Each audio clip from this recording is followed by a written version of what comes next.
Have you ever noticed how some people dream of a big, quiet house?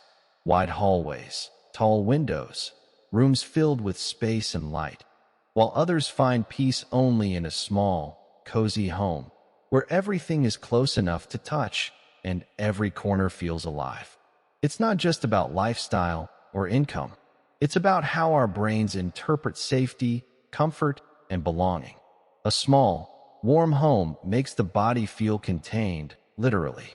From a biological perspective, when we're in a smaller space, our brain's limbic system registers boundaries easily. Those walls, that familiar furniture, the smell of morning coffee, they create what psychologists call predictable sensory cues. These cues signal the nervous system that the environment is stable, controllable, and safe. You can see the whole space at once. You know every sound, every light source. Your brain can finally rest. That's why, for many people, small homes feel alive. It's not about size, it's about intimacy. You can hear your loved ones in the next room. You can sense warmth through proximity, voices, footsteps, laughter. The brain interprets this sensory closeness as social safety, which releases oxytocin, the same hormone responsible for trust and bonding. It's not the walls that calm you, it's the connection within them. But what about those who love large, silent houses? They might not be craving company at all.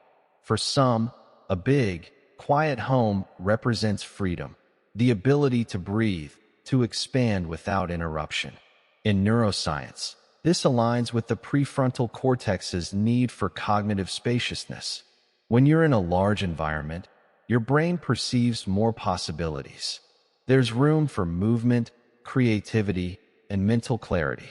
The silence doesn't feel empty, it feels liberating. People who thrive in wide, quiet spaces often have minds that need room to think.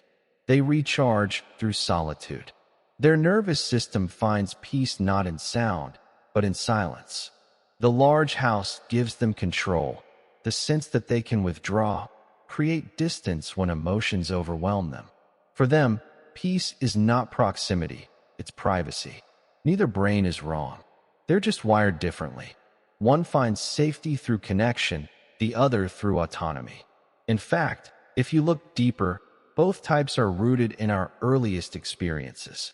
Children who grew up in lively, nurturing homes, where voices and presence meant safety, often crave small, warm spaces later in life. Their nervous system associates closeness with love.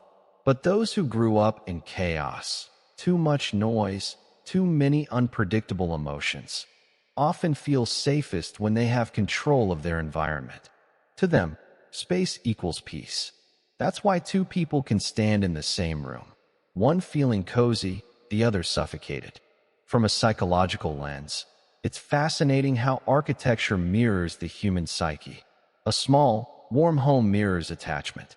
A large, quiet home mirrors independence. And both, in their own way, are expressions of how the mind tries to protect itself. The truth is, comfort isn't about square meters. It's about emotional geometry. Some hearts feel safest surrounded by others. Some feel safest surrounded by silence.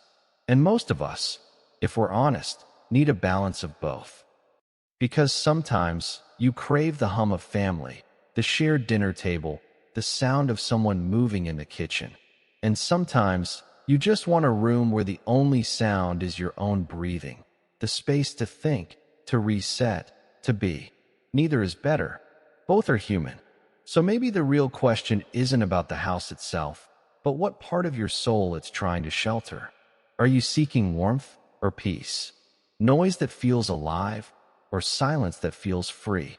Your answer might tell you more about what your heart has been needing than any psychologist ever could.